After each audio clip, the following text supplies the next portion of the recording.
वो सेक्शन विष्णु शंकर, वो 3C था ना जिसका बार बार जिक्र कर रहे थे विष्णु भाई। ये 3C सेक्शन था कि एक वर्ग को विलन और एक वर्ग को विक्टिम जांच से पहले मान लिया गया। वही 3C था विष्णु शंकर जैन। बिल्कुल एग्जैक्टली और यही बात जो मैं आपके सामने रख रहा हूं, कल भी रखी थी आपके सामने, यही बात सुप्रीम कोर्ट के समक्ष भी रखी गई कि जब 3E है, अमन भाई इस बात को जरा अप्रिशिएट करिएगा, जब क्लॉज 3E था जिसमें हर तरह का डिस्क्रिमिनेशन डिफाइंड था, तो 3C की क्या जरूरत थी? क्योंकि 3C में आपने समाज को दो वर्गों में बांट दिया। आपने कहा कि एक आदमी ऑपरेसर होगा और दूसरा व्यक्ति ऑपरेस्ड होगा। अगर किसी भी तरह का कास्ट बेस्ड डिस्क्रिमिनेशन होगा तो वो सिर्फ और सिर्फ SC ST और OBC के खिलाफ होगा। ये जो वर्डिंग्स थी, इससे इस पूरे कानून की नियत, इस पूरे कानून की मंशा पे सवाल उठते थे, इस पूरे जो स्ट्रक्चर है उस पर सवाल उठते थे।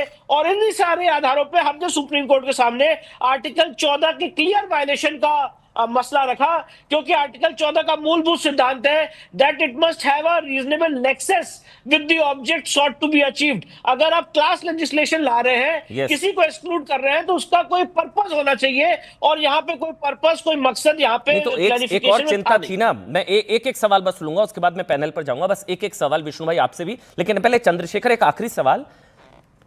एक ये था कि इस नियमों से सामान्य वर्ग के लोगों में एक डर था, भय था कि उन्हें झूठा फंसाया जा सकता है, क्योंकि फर्जी शिकायत होने पर दंडात्मक कार्रवाई का प्रावधान नहीं था। आप इस बात का समर्थन करते हैं कि कोई अगर फर्जी शिकायत उसको ऐसे ही छोड़ दिया जाए? चंद्रशेखर। मैं बिल्कुल इस बात को समर्थन नहीं करता कि सारे ही स्वर्ण जाति के बच्चे वो अपराधी हो सकते हैं या इस तरह का अपराध कर सकते हैं, मैं नहीं मानता। लेकिन आप मुझे बताओ, क्या आपके पास 10 ऐसे केसेज हैं जिसमें माना जाए कि SC ST या OBC के बच्चे ने स्वर्ण जाति के किसी बच्चे का जाति के आधार पे उसके साथ भेदभाव किया हो, ऊंच नीच किया हो, अपमानित किया हो, गाली दी हो?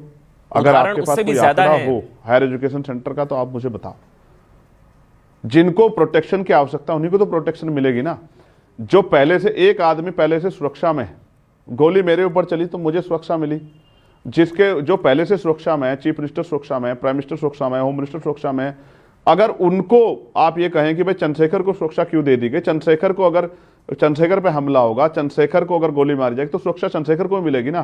चंद्रशेखर को अधिकार होगा ना कि भाई वो अपनी पीड़ा को रख दे। मैं कह रहा हूं जिनके साथ शोषण हो रहा है उन्हीं को तो प्रोटेक्शन मिलना है ना भाई।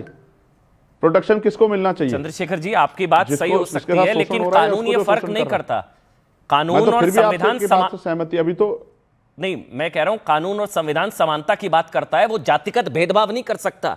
हम ये पहले ही नहीं मानकर चल सकते कि सवर्णों और जनरल कास्ट के साथ तो भेदभाव होगा ही नहीं, और विलन जनरल कास्ट होगा वही भेदभाव करेगा, और उसके साथ हम पहले नहीं मानकर चल सकते। मैं ये समझने की कोशिश और समझाने की भी कोशिश, विष्णु, यही फर्जी शिकायतों को लेकर कोई सेफ्टी नेट नहीं था, इसको लेकर कुछ कोर्ट में हुआ? बस एक आखिरी सवाल, कुछ हुआ कोर्ट के अंदर फर्जी शिकायतों पर कोई सेफ्टी नेट, कि कोई फर्जी शिकायत कर दे बाद में पता लगे झूठी थी, वो भी प्रावधान नहीं था, उसको लेकर कुछ बात हुई कोर्ट में? बस एक आखिरी सवाल जल्दी से विष्णु।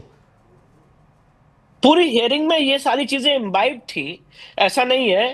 पूरे टोटलिटी में आज की हियरिंग को हमें देखना पड़ेगा, पर अभी अल्टीमेटली जब माननीय सुप्रीम कोर्ट इस मामले पे पूरी गाइडलाइंस पे ही रोक लगा रहा है, तो इसका मतलब है प्राइमा फेसी कोर्ट इस रेगुलेशंस को देख के सेटिस्फाइड नहीं है, इसके स्ट्रक्चर को देख के सेटिस्फाइड नहीं है, कोर्ट के जो पूर्व के आदेश थे उसको कंप्लाई नहीं कर रहा था, इसलिए इस पर रोक लगाई गई। ठीक है, शुक्रिया।